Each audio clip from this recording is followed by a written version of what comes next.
Welcome to Theater Corner Green Room, the vibrant heart of the national theater scene. I'm your host, Michael Taylor, joined by my talented co-host and actor, Catherine Smith-McGlenn.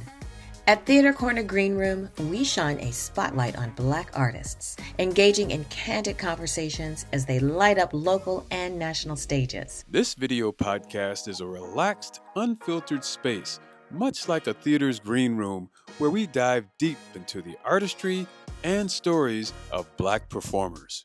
Plus, we review and preview shows that celebrate diverse casting, encouraging you to experience the rich tapestry of our theater community. Join us as we aim to become the #1 theater video podcast worldwide, celebrating the brilliance of our artists and the diversity that enriches our stages. What's up? Welcome to another episode of Theater Corner Green Room. I'm your host, Michael Taylor, and we're here with Catherine Smith-McGlenn, and we have two spectacular actresses, Miss Victoire Charles. I said that right? You said it right. Yes, Victoire Charles. And Jordan Rice of Jaja's African Hair Braiding, and they play the duo mama and daughter, right? Jaja and Marie. Yes. Welcome. Thank you so much for having us. Yes, we're so excited to be here. And we should say that the show has opened at La Jolla Playhouse. It's officially open, right? Yeah, we got there. We opened last night. It was beautiful. That's Magical. right. Yes. Last night was opening night, and this show is running from May 22nd, since last night, to June 15th. 15th. You guys are going to be in the house, making it happen in La Jolla, California. Yeah. And so before we go forward, we gotta pay some bills here, and so this show is brought to you by the Mental Bar. Workaholic Cold Brew, the modern coffee for the modern achiever. And that's what's up. Oh, yeah. This is our Black-owned coffee house in Southeast San Diego, run by Danielle Walker and Tommy Walker, a husband and wife duo. Fantastic. And there we go. And should we mention that this cold brew it's not just any cold brew. We were talking about some magical ingredients in this can. What do you recognize there? Ashwagandha, Victoire, L-theanine. Let's go. Stress relief. rhodiola, and rosea. Okay. There you go. So run out and get your Workaholic Cold Brew, which they're in retail stores now. Come on. They're in Paleo Treats out there in Normal Heights, in a few other spots. And their K-Cups are actually in Manchester Grand. They have K-Cups? Yes. That's incredible. Yes, they do. They are, and the Manchester Grand is the highest capacity hotel in San Diego. They have 1,400 rooms, and so the Mental Bar K-Cups are in every room, Oh my and gosh. guests get to experience it. That's what's up. And he's supporting a Black-owned business, whether they know it or like it or not. Come on. Very appropriate. There you go. Okay, so that's up. But what we're really here to talk about are these two wonderful melanated actors that are here in San Diego, and bringing us to business, and we see it as a gift, and we accept it as a gift. You guys are incredibly talented, and so let's talk about this show. Which one of you guys want to start? It's just to describe what this show is about. Jaja's African Hair Braiding, written by Jocelyn Bio. Tribute to hair braiders, hair salons, and Jocelyn, who spent a great deal of her life in and out of these different types of salons, is the person to have written this play in this time that very much needs this play. So. Now, and it was written in 2023, right? And was on Broadway originally. So that's pretty recent. That's only 2 years. So it's very topical. Very topical, Yes. yeah. And it focuses on the West immigrant population, correct? Now, tell us a little bit about how now you're playing West African immigrants. But are you both American? Are you descendants of, or tell us a little bit about your path to these characters and these roles and being able to play them with such authenticity? Because I don't detect accents here, but on stage there were accents. That is true. Accents, dialects, yes. Dialects, yes. I am not a descendant of, well, depending on what you want to talk about. I'm a descendant of enslaved people by way of West Yes. Africa, born and raised in the South. But my best friends, I was grown up around West African immigrants. So my best friend's Nigerian. So from age 4 to now, I've been eating fufu. I've been having jollof rice, okra soup, and just being exposed to that culture. So exposed to all the Nollywood movies, exposed to all that, hearing the dialects, growing up around that. She's basically like my second home. So that was my kind of connection to the story, even though historically, genetically, I don't have a direct line. Mm-hmm. And my parents moved to Brooklyn, New York in 1969 from Haiti, both separately, and they met in Brooklyn. Separately? Yeah. Oh my gosh, Yeah. I never knew that. I mean, that's where the people were going. So there was just a huge Haitian population still to this day. Me and my brothers are first generation American. I definitely feel like I can relate to so much of the mother-daughter power struggle. So it's definitely something that resonates very deeply with me. Yeah. And with the play being so topical, and I know that Ann C. James, who is a phenomenal sensitivity specialist, tell us a little bit about that experience of, you have ICE doing raids right now in the real life, in real time. And then you have this shop of immigrants, of strong women, entrepreneurs. How, from your day to day of living this in this play, living this life, and it's actually happening outside the doors in real time, did that affect how you approach these characters in your research? Absolutely. I think it has no choice but to. So when we first started the tour, August 2024, we were under a different administration. And there was this hope amongst the cast that this show that's set in 2019 under a different administration would become less relevant. We were hoping that we'd be moving into a new era. This could become more of that period piece. And while we were in Berkeley, we had the election, and that I remember the day we weren't open in Berkeley yet. And that day of rehearsal was very, very heavy. Our cast is filled with people of all different experiences, people who are descendants of African immigrants, people who are first generation. And so it was just weighing on us very differently. And it gave us a new fire under this show that this is the story that we have to tell. And thank God there are theaters that are willing to put this very political, very possibly controversial show up and doing it boldly and proudly and being, we're going to highlight these voices that are being so vigorously trying to be silenced right now. And it gave me this passion, this is my responsibility to do this show for the people that raised me, the people who come to this audience, who this is their experience, who have seen this, who this is their parents' experience, who are living this actively. It just became even more poignant that we had to get it. Had to get it right. There's a certain obedience that I think Jocelyn modeled for artists, and I think it must happen serendipitously and or in the ether when you have an idea for something and you do it. You do it for a world that you might not realize that you're doing it. The words of this play, I think, honestly offer a balm to people who have to deal with what's going on in the world right now in the present moment. It gives them answers. It gives them, it helps them to feel seen. And I just feel like I am eternally inspired by Jocelyn writing this play. Because that idea that we hope that the play could, in a way become less relevant. And that it would become I remember sitting in a talk back in Chicago when someone was like, did you read the Chicago Tribune this morning? They were doing a raid. And we were like, yeah, Jocelyn wrote the play. Yes, I didn't read it, but it's it's that thing that will constantly just inspire me. It's like, do the work that is in front of you, that is inside of you, put it outside of you, make it for people. I think this is a good point for the listeners to actually see what we're talking about.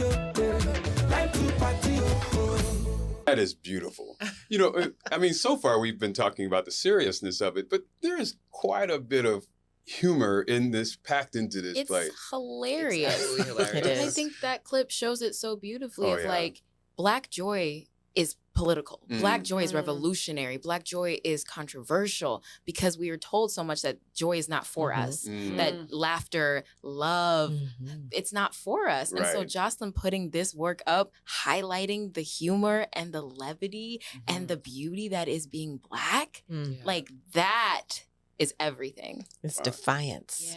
Yeah. The loudness, the intentional loudness of it. Yeah. And Ugh. one thing I don't know, maybe it was just me, but I was looking at the play. Majority of the cast are female, Black female, one male, and I think about August Wilson plays where it's the It's flip flipped. side. Yes. You know, I don't know if you guys if you thought about that as you guys been performing this thing. That's funny. Yeah. It's literally the flip. I never thought about Never that thought about aspect. it. Yeah. Wow. But I think we have, obviously, you realize there's a room full of women.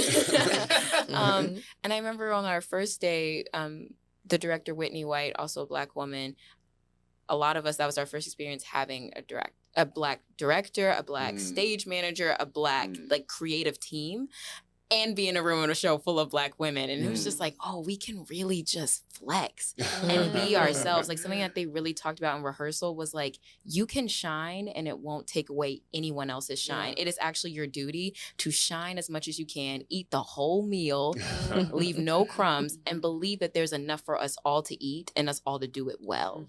And that is an experience that I think I only first came into because I was in a room full of Black women. And the Black man that was there. Yes. Yeah. That's beautiful. And so, could you tell us just briefly about the characters that you play? Whichever one of you want to start. I play Jaja, who is the owner of the shop, a woman who is filled with so many dreams for others, primarily her daughter, Marie, and seeing her through to the excellence that she believes that she has worked for and that will be passed down to her, and to have the life, the American dream that she has worked for and earned and deserves. That's Jaja. Yeah. And yeah, roping in also all those braiders, and also knowing that they will also have their American dream in the best expressed way as well. I play Marie, who is Jaja's daughter. She's 18 years old, so she's at that crossroads of like leaving high school. What am I going to do with my life? Who do I want to be? She has big aspirations of writing, which her mother may or may not agree with or even know about. But I think the cool thing about Marie is that she's so smart and she's very aware of like her current state, the state of the world, but also like her relationship to her mom and the responsibility that comes with being the child of an immigrant person, and the journey of being undocumented. And she runs the shop for her mom beautifully. She can navigate being respectful, but also sticking up for herself and being an advocate.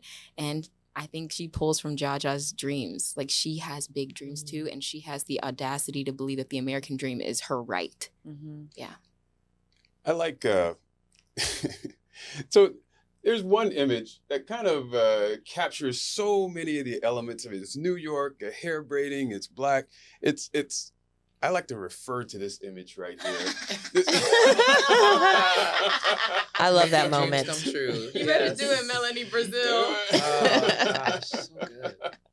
I mean, this show is just so much. So much is going on, and I think we even have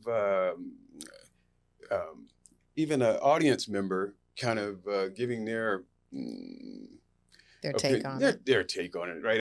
Well, for one, it will resonate with, I would say, not only the African American community, but everybody, but specifically people of African descent that experience the salons. Okay, now I'm pretty much a Californian, a West Coast girl, but actually it resonated really well with me. A particular scene, I won't let you in on it, but it has a lot of great points on hair salons, business, relationships.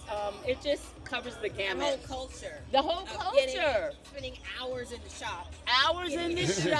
And you having your favorite person to do your hair, and I said I wasn't going to say anything about that. The scheduling conflict, because I've done it. But it was really great, and I think everybody should come out and see it. It's definitely a must-see production. And that's unscripted, but this is an actual audience member. What does that mean to you when you're connecting? I mean, you're connecting, like you connected with her, with what you're performing up there. What is it like? Folks in the audience with you. I know it's theater's collaboration, but talk about that part of the experience. I think especially in the places that we've been, New York, DC, Chicago, where we expected that there would be people who have had these transactions, people who are like, this is a show about me, this is a show about my life, and this character resonates with, this customer resonates with me, this braider resonates with me. But I think the universality of then people who've been to a barber shop, or people who've been to a nail salon, or just, I want to say white people hair salons. They also be like, there is a thing for everyone to attach to, which is to me what makes the play soar, is that people know, certain characters that pop in, and it either tickles them or it's like, oh, this is triggering me in a place of unresolved relationship. And that to me, it's fun. It's really super fun to be in the show and also witnessing people working things out. The show, hearing someone in the back there is really not able to. This show's too short for that to work out. But it's super. I mean, that's the genius and the hilarity of Jocelyn Pio. Yeah. And the audience was really invested in you guys. I mean, there were snaps. Ugh. Out. Yes, call and response. I love that. How about you, Jordan, for the experience, the energy and all of that stuff? It's amazing. I think there's the show that we have in rehearsal, but it's completely different when the room is filled with people. That just brings it to this new level. To hear in different cities what different people respond to is also really tasteful. Here there's a moment where a character's eating something and everybody in the audience was like, oh my God. And I was like, that is new. That has never happened before. But I loved it. It feeds you in a different way, And then what you were saying too, Jocelyn wrote all these characters are super specific. And what is the quote where the more specific something is, the more universal it is as well. There have been white people who come to the show who have never stepped foot in an African hair salon, and they were like, yes, this is me and my family. This is me and this is me sometimes. There's some times where I'm some of the customers in the hair salon that you don't want. And there's times where I'm the person who's really overwhelmed. And so it's just super cool to see people actively process and then call out and be like, oh, I'm part of the show. The audience is it's another character for sure. Yes. And so you are taking this show across the nation. Do you find that your characters are constantly changing and evolving? Yeah, I think so. As the more that I live with Marie, the more I discover about her. That especially as I get older and I'm at the crossroads of my life too, I'm just like, oh, I understand her differently. At the beginning of the process, I feel like I was just bright-eyed and bushy-tailed just like her. And now I'm just like, oh, I see the humanity in my castmates that I just didn't have the opportunity to see when I first met them. And it deepens my relationships with these characters as well. And so each city gives me a different gift in this play. And I'm so eternally grateful for that. Yeah. Wow. Yeah. Fascinating. That is what's up. And what else we have for I would like to talk about your dialect coaches. Woo! Oh yeah, yeah. Talk to us about that and that process. Invaluable. I definitely have been in like acting programs where dialect and speech was a very focused concentration. And we, spent many years learning like British, Irish accents that we were like, will I ever really use these? And I adore them. I adore getting my mouth and tongue and body to do something that it's like just like super, it hasn't been trained to do. But Yetunde, we started with Yetunde Uku Felix, who we started with in DC. Yeah, man. Am I gonna cry? I know. I see you get teary. I'm like, no, Jordan, please. Jaja has so many family members that have gotten us to this point. And then Jacqueline, what's Jacqueline's last name? I'm looking up the context sheet. Oh, I have it right here.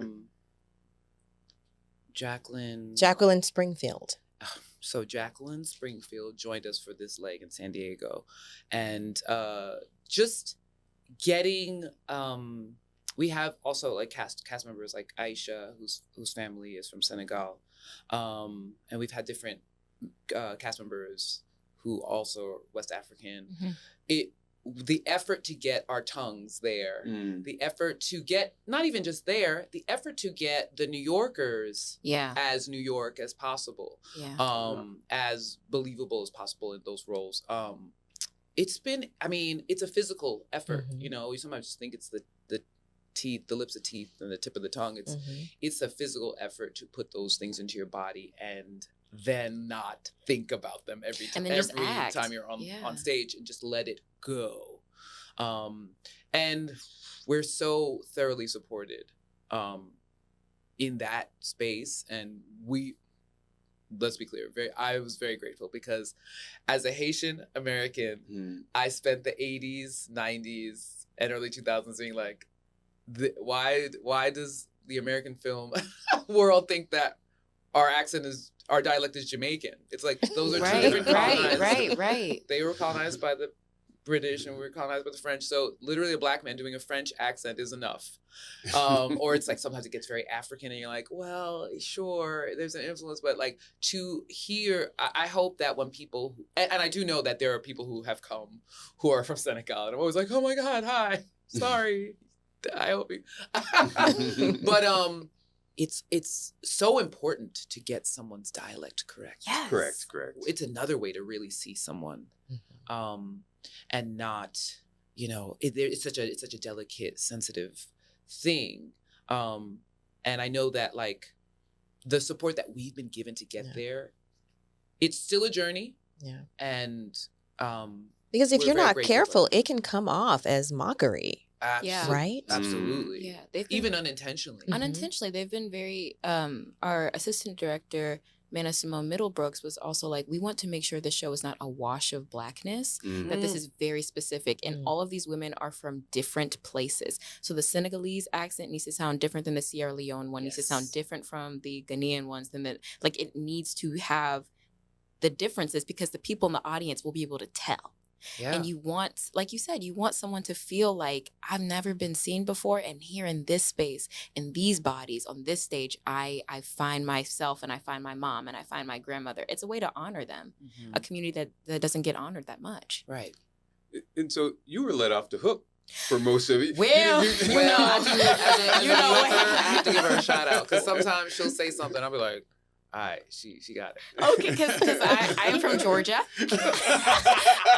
I am from the South. And that was another thing, like, because Marie's from Harlem. Like, they were like, okay, so the Americans, y'all need to have this New York. Where are you specifically from? You're from 125th Street. I need to hear it. Right, like, right, right. And Yetunde was so great in the early days about giving us video references, like so much listening, so much things to watch, so many, and like hearing what are the commonalities. When does your accent come out? Marie kind of does this code switching between who she is when she's with her mom in the shop. And then she also goes to a private school with a bunch of white people. So there's the code switching there too. So when does that New York thing come out differently than when she has to be putting in her little, things that she has to do to survive at school, which was very similar to my experience being from Georgia. Wow. So yeah. How are you guys not? How are you not breaking, finding yourself laughing during some of these? What do you mean? What do you mean? Some of them are so. Oh, okay.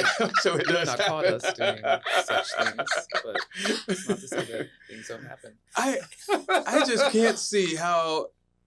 I mean, this stuff is so, and it's so organically funny that it would be just organic for you to, just kind of break character and chuckle a bit. Jordan. Oh no. Okay, so yeah. Okay, so boom. So what had happened was, I mean, especially having as the tour goes on, we've had new cast members come in and stuff, and they make new choices. And then you're like, oh, this was funny. And so rehearsal is a great place to get that all out. Like there have been times where someone makes a new choice and the whole room just falls out. Like even in tech the other day, there was a new choice and they were like, we just had to stop and start over. But one thing that I realized, and I realized it yesterday on opening, and I was glad that I wasn't in the front of the stage, is the audience breaks me sometimes a lot. Because I know the show, right? Yeah. I've heard the words. Like I can normally get myself together, but when someone in the audience really feels compelled to be like, oh no, like that stuff, that unexpected real response, that I'll be like, ooh.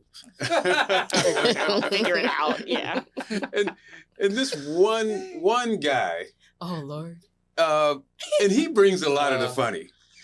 He does. And so I don't know. Does he get a hard time also? Because he's the one dude. All you guys don't gang up on it. Just kind of give him the woman business. Let's be clear. Doing a show 35 times in one location and doing it for it. This is a gift when it's not like you're trying to stab yourself in the leg not to break or something. But that Anya, it is a gift to have people come and be like, I'm gonna do something different tonight. Yep. And it's always a thing that you're like, you're doing something different. But it's also so fun. It makes this job keeps it alive. Yes. And that's so necessary in a repetitive, fresh. Yeah. Mm-hmm. Yeah. Mm-hmm. So, Victoire, you do a lot of Shakespeare and stuff. Is this a detox from that from having all that? I keep saying that we live in a time of many 90, 80-minute plays, and I'm like, do I even have the chops to do a show with an intermission? Let alone a show with an intermission. She does. It's in terms of things that are different that are the same. Language. The language in this play is quite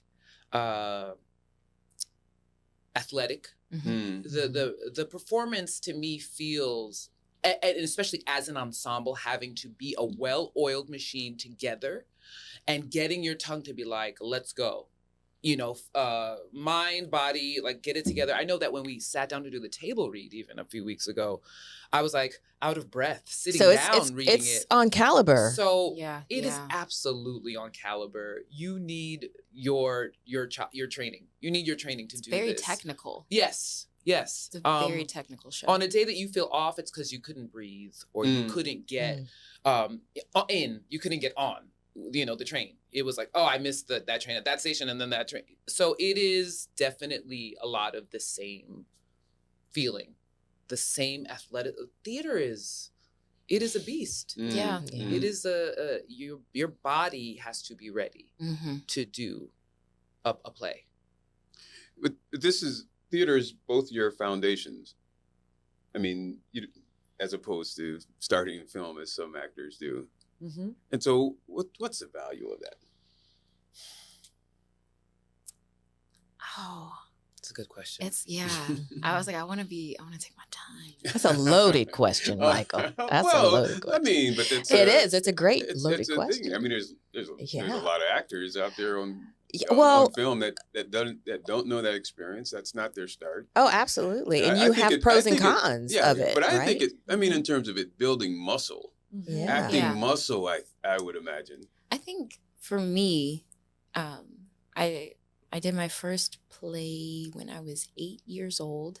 That was like my first time holding language. I was a dancer first, and then I got exposed to that world, and I was like, what is this? And it showed me how to like be full, and to live like just fully invested in this other character, full like embody, like even to my toes, to the top of my head. How am I conveying this? Like I don't have this box. They see all of me. So if I'm just acting up here, but like my legs are doing something crazy and not connected, like it breaks the illusion. And so I think that, and just the experience of having to be on every night, having to be quick, having to be paying attention to everything so that the story so you can still service the story. That's been really, what is the word? That's been very important for me to remember. And it has helped me translate better into film and TV, because when life happens, like things fall apart and you kind of just adjust. And so if I don't have that skill, which theater trained me to have that skill of like, okay, we're going to do this, but the show must go on. Right. Like that's what's been the value for me. Yeah, that's good. Oh, good. Yeah. Okay, great. Denzel Washington, who's on Broadway right now, talks about that. And he says, I'm a theater actor first. He's been on a tear recently, and I really just... I'm like on my Instagram, like, yes, Uncle, say it. I mean, it's... you have a lot more access to the truth on stage, whether you are alone on stage or whether you are with a scene partner on stage, because you always have the audience reflecting back to you. Like, I mean, just when you feel an audience with you, then you realize you're not doing it alone. And you're telling not just the story, you're telling a story that, reverberates around the world. And I think like the access to truth that the theater, if you've ever performed on a stage for children, they'll let you know. They'll be like, we don't like you. And you're like, got it. And so you start to learn how it's like, well, I'm going to try to be as open and truthful. And not I think that's also the link in film is that we do less to be like, the truth is, we've downloaded the truth and the story works. By all these hands, editors and directors and sound and costume and like making the thing happen. But in theater, a lot of the times it's you have to risk being like, how do I open to I don't know these people. I think I'm not in a place of theater versus film. Yeah, no. Right. Because look, Denzel is the epitome of it all for me. Yeah. He is the great of them all. And I love this tear that he's been on. That's just like, theater is the ground with which you need to stand and learn to be an actor. That's in a world where so many people are like, oh, somebody's in a TV show now. You're like, well, they never acted. Oh, okay. Uh-oh. Oh, they're acting now? Cool. Right. In a world with that, like, it's just so fortifying to see him in his... I just love to watch him go off about it. It's just, Right. Makes me very whole. Wow. Yeah. He could read the phone book, right? God bless him. Very good. And so again, you can catch this play at La Jolla Playhouse on the UCSD campus. They're running from May 22nd to June 15th, 2025. And then in the fall, we heard, a little birdie told us, that you will be in Los Angeles. Wow. You know, ain't that something? That's, Yeah. that's news to them. Listen. This thing is gonna Tweet, keep tweet. moving. It's gonna keep moving. It's gonna keep reaching the audiences it needs to reach, and like it's very exciting to hear that we're going to the Mark Taper Forum, and wow. Yeah. Mark Taper's a business, and so what comes to mind if I were to say this play is a love letter to African immigrants.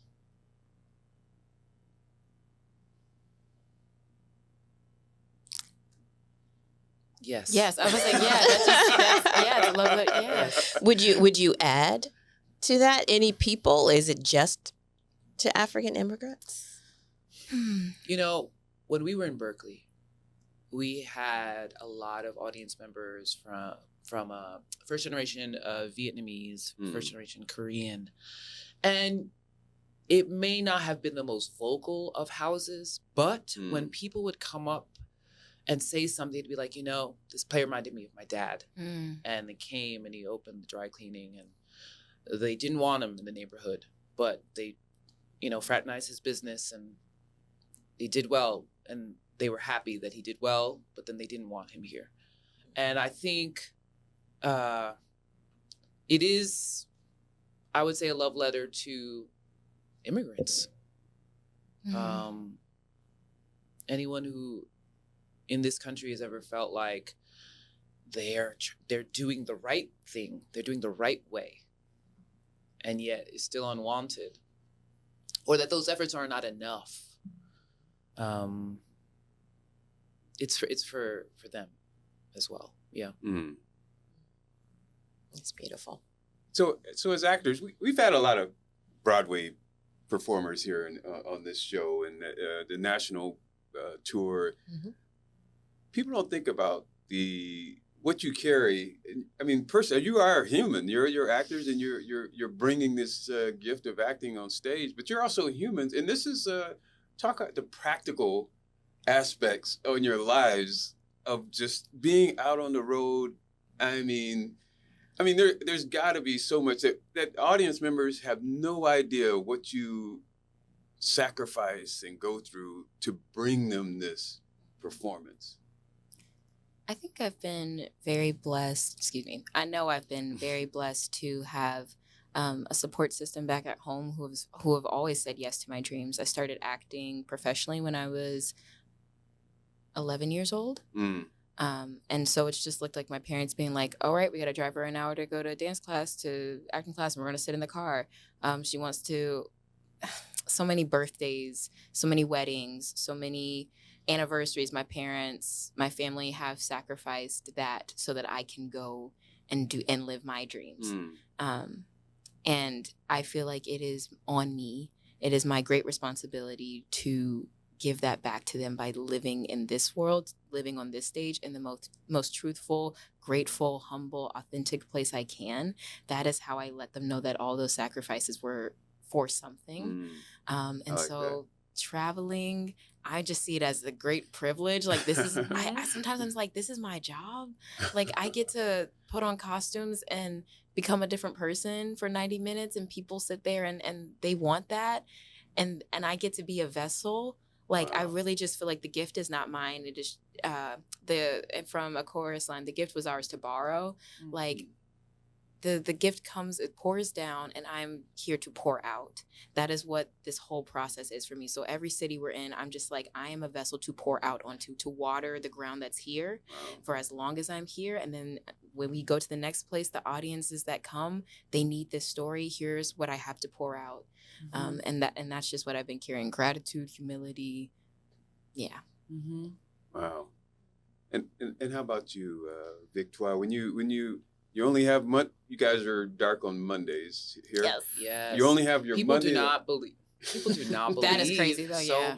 Like, let's just do this for actors. Like, if you have actor friends, if you have a family member who's struggling to be in this business, I remember missing someone's wedding that I really wanted to go to because it was in St. Martin's. And I was like, I cannot make the turnaround, and I'm only off on Mondays. And you do sacrifice a lot of your life and missing moments in other people's lives to do this because it's happening now. You know, the run is happening right now. I definitely have had moments of longing, just as like, you know, I wish I could be there for that. Yeah. But I've discovered ChatGPT since the tour has started, and I talk to it a lot, and I realized that like I was asking it to help me recently, like figure out bio thing, and it speaks in a dialect. It's like, here's an idea.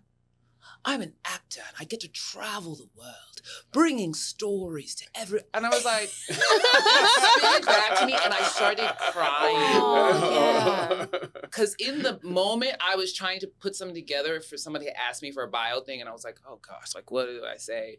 And I was really frustrated, and I was trying to pack my bags for this leg of the tour and ship a box and all these things. And I was like, stop complaining. Like, you're living your dream. And it hurts to not sometimes be in the rest of my life as fully as I would like to be.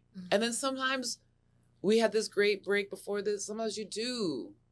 And honestly, sometimes you just got to think, it's like, your problem is that you're working. Oh, okay. That part. How about that part? Like, remember. I remember when I was These sitting at home champagne upset. Problems. And they are problems, and they're, you know, definitely things that you work through. But I honestly was very humbled by that, because I was like, I couldn't have described my life like that, and you did, and now I see that it is a blessing. We work, we train, we wait expectantly for so many years, and then to get to work, it's not lost on me. So you were gonna say?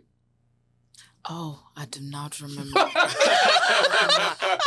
Maybe it was just like the working. You are working. Yeah, and like the remembrance of that, because I'm the type of person who I'm like, oh, I'm sitting at home not working. Oh my God! And then you get on a tour, and I just think it's so easy to be like negative or get into this habit. It's like, oh, I have to like tape this audition. Oh, I have to. And it's like, no.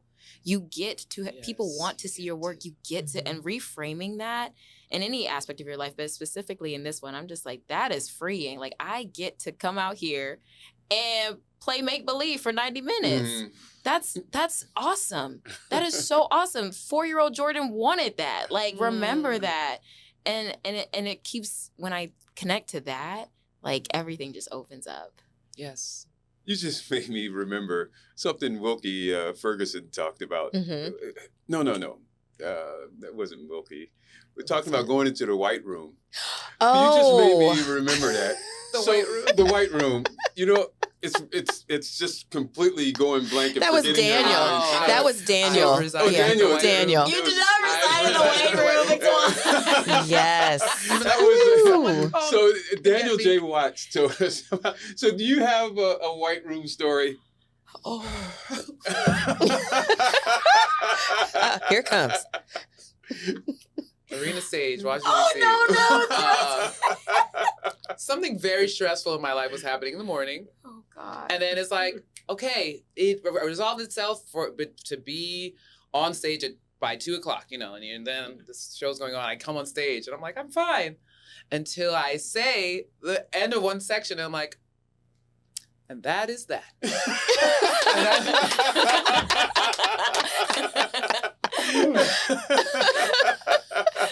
I've said my part. My part is keep talking. I look to a thing, and then I start going, well, I said this part of the speech, and then I hear the, yeah,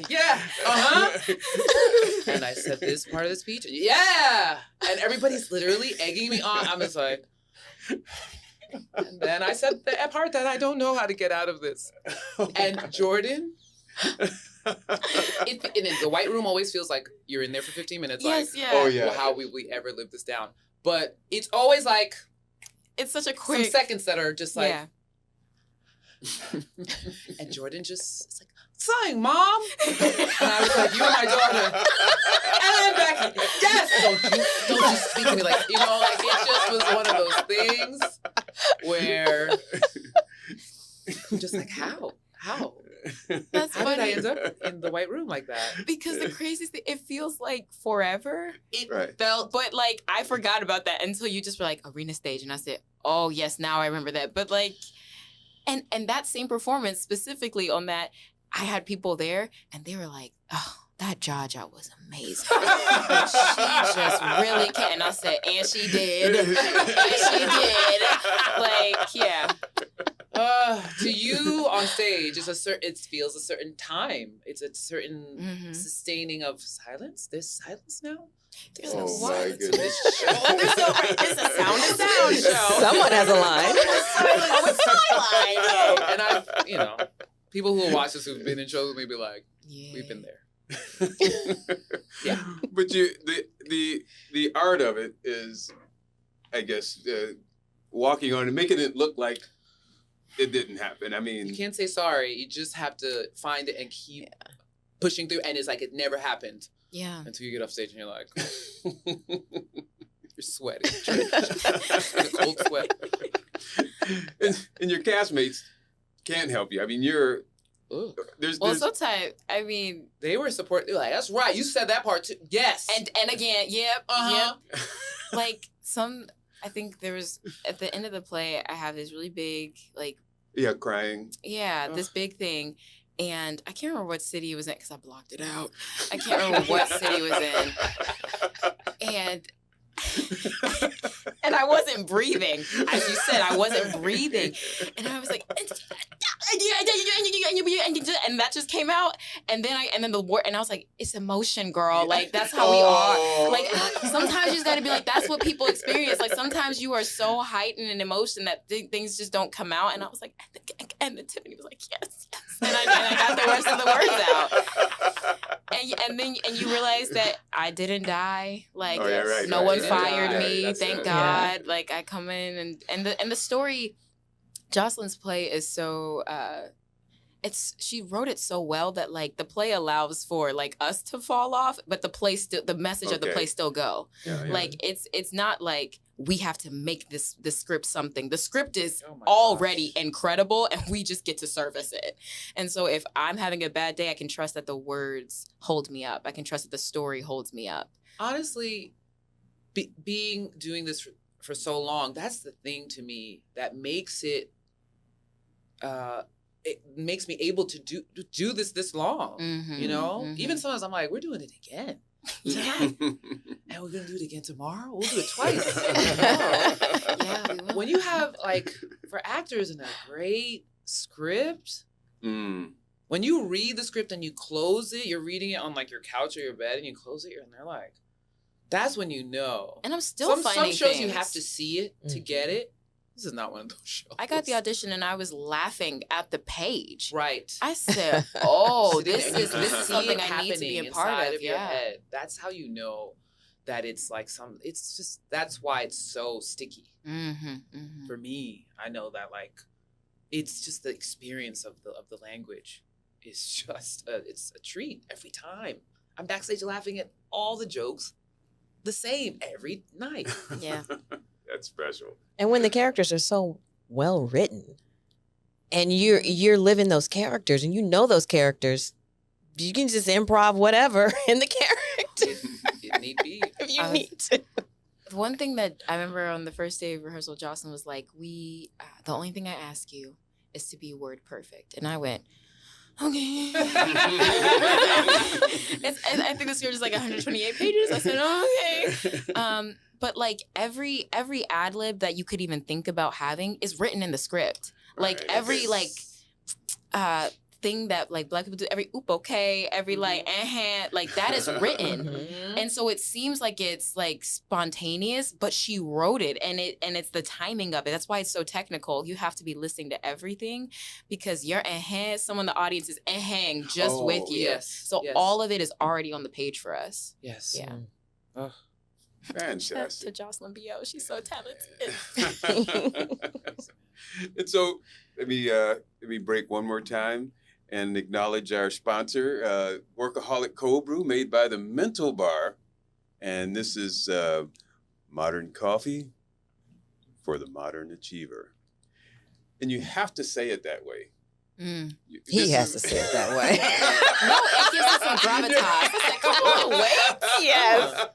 Yes, you absolutely have to say it that way. And if you've ever drank workaholic cold brew, you'll start talking that way. This is it's something. It's a part of the experience. Yes. Very good. And so again, we're Jaja's African hair braiding is running at the La Jolla Playhouse from May 22nd to June 15th, 2025. Get your ass over there and get some tickets. That's right. To have the experience of a lifetime. And are we going to let her off the hook without giving us a white room story from her stage performances? Oh my gosh, you have to have, everybody has one. Please. I have many.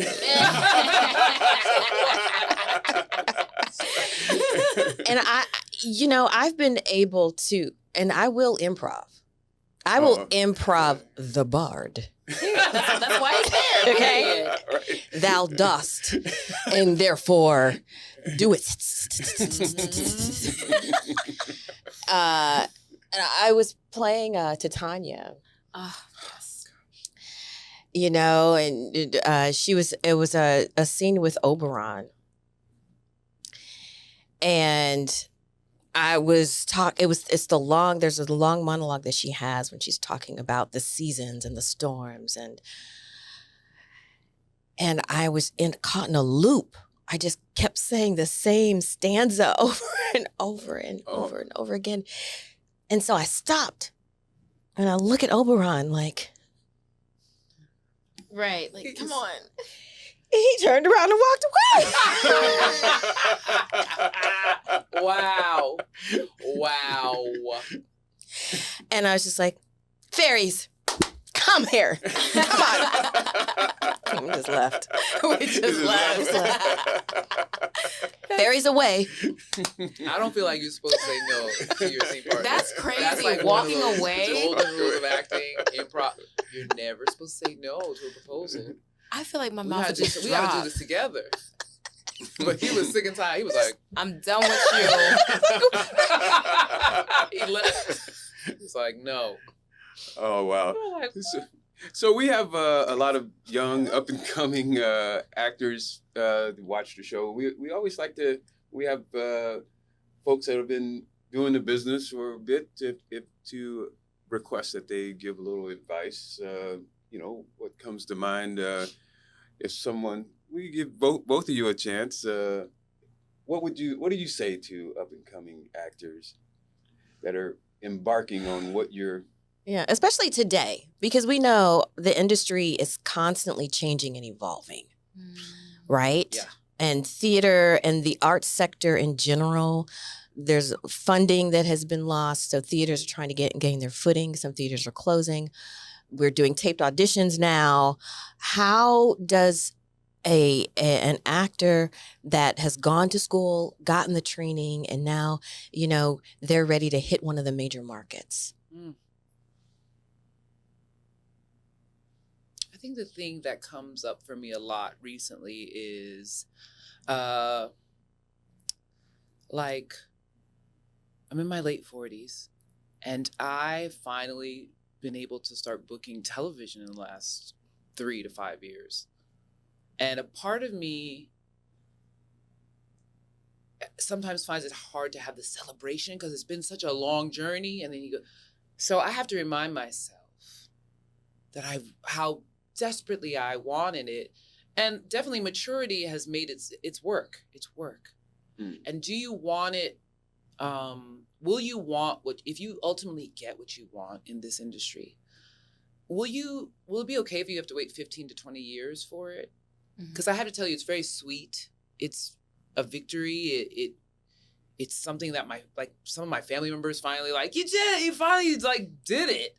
We've been waiting, and you go, oh, they've been waiting too.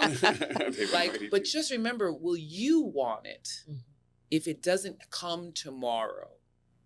If you have to do work that seems very linear toward the path, you'd be going off on will you be happy doing all that work to receive what you receive, or do you just want it? Because you gotta contend with that. You will journey through this industry in a really hard way if you just want it tomorrow. But the relationships that you make, the things that you learn that are great, the things that you learn that hurt you, when you realize that in a artistic creative field that a lot of people have no imagination, and when you get through all these different hurdles and you're still following your goal, like, just remember, do you want it on the other side? Will you accept it on the other side of that stuff? Or do you just want it now? That's something that I feel like I constantly have to keep reminding myself, like, there's lots to complain about. There's a lot that's uncertain. But can I get through that? Can I get over, under, around it to then be like, I'm still on course for what I want. Like, you just have to, my advice is like a mind shift. Which is important. Just, and it took time for me to even be like, oh, I don't know how to celebrate because I really wanted it, but it's like, but it's good. And it's great. And the work, it proved. They told me to work hard and I would get there. And they, all the theys, teachers, parents, friends, my brother, like, they were right. And so, like, I get to, like, be like, I get to pat myself on the back and be like, keep going also. Yeah. Very nice. Very nice. That was so good, Victoire. Oh my gosh. You are the future, so I give it to you.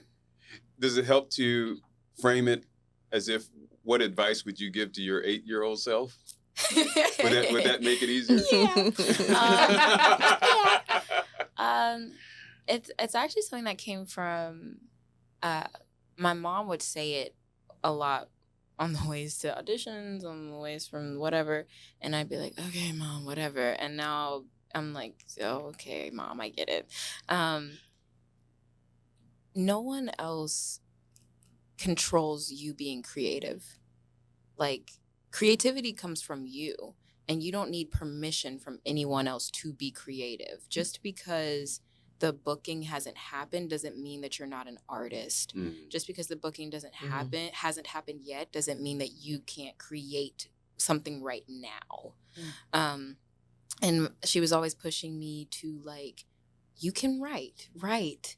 You have a mind. Like, you aren't just sitting here unable to, like, make a film, unable to do whatever. And then we saw a bunch of people who had to make it happen for themselves for then other people to be like, oh, yeah, you actually are talented. Like, how many Issa Raes are there? How many Lin-Manuel Mirandas are there who had to create their stuff, put themselves in their thing for then the world to be like, oh, now we'll get you funding. Now we'll get you the platform. Like, they had to make it for themselves initially. And that is still, like, and that's not less of a journey as an artist.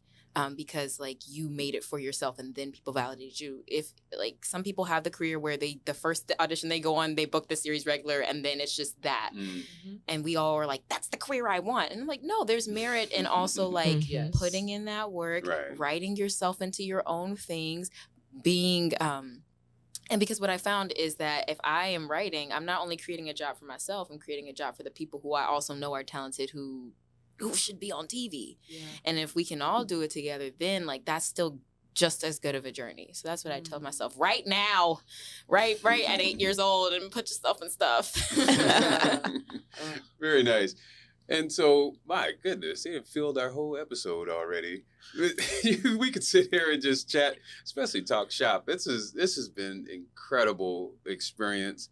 Thank you guys for taking out time, because you guys got to perform tonight. Yes. And we really appreciate you taking out time to come over and sit in our humble little show. Thank you for having us. Thank you so much. This has been great. Yeah, I really appreciate it. And again, folks in San Diego, get your tickets January 22nd to June 15th, 2025. Right before Juneteenth. Oh, Get in my, before that's Juneteenth. right. That's right. Yeah. That's right. Oh, man. Yeah, that's correct. And so, yeah, get out there and support theater and support these Black artists. And you better do it. Woe be you. Woe be you That's if you right. do not. That's from Wilkie. Was that Wilkie? Yes. Wilkie's quote. Yes. Wilkie's back. Woe be you Woe be if you do not. I like that. Will be you. Yeah. I think the formal phrase is woe be unto you if you don't. And so there you have it. And so final thoughts. And you're on the spot.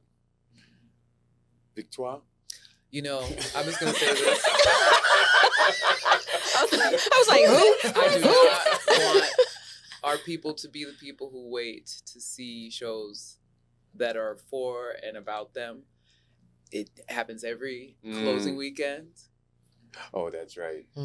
But I just know that, let's put this out in the That was universe, that if there's a show that is about you, support it so there could be more shows about you. So we can, you know, get rid of this misnomer that we don't have power dollars when it comes to our art, or say when it comes to like how we are represented. Absolutely. We want to see you. Show up. We want to see you. Jordan. I feel like we should have ended on Victoire. Okay, we'll see what I got in there was different than what you said.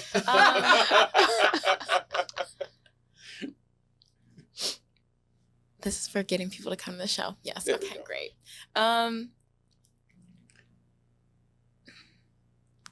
If you want to laugh, like, I feel like we underestimate the power of like laughter and what it can do for your system and your life.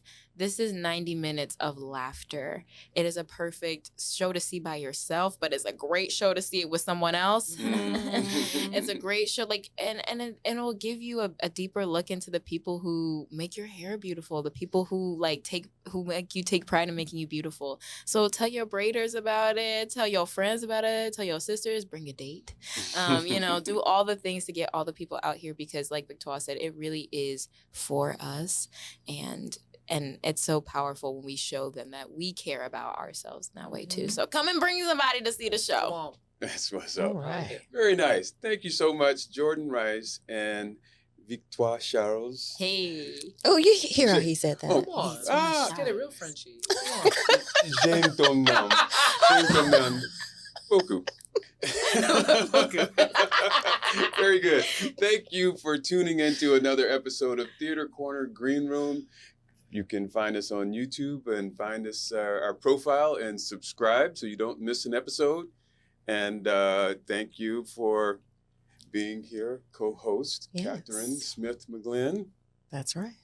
Don't forget the hyphen. Come on. You gotta say her name. You have to say the whole thing. That's right. It's like a pimp named Slickback. You have to say the whole thing. I'm not just a pimp. I'm a pimp named Slickback. That's right.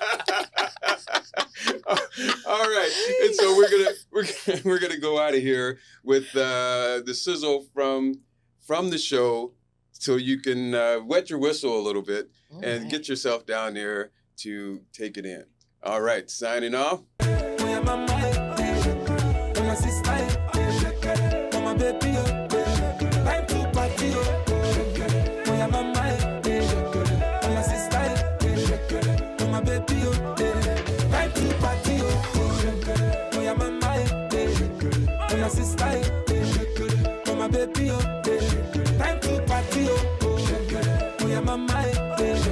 the CG. Baby,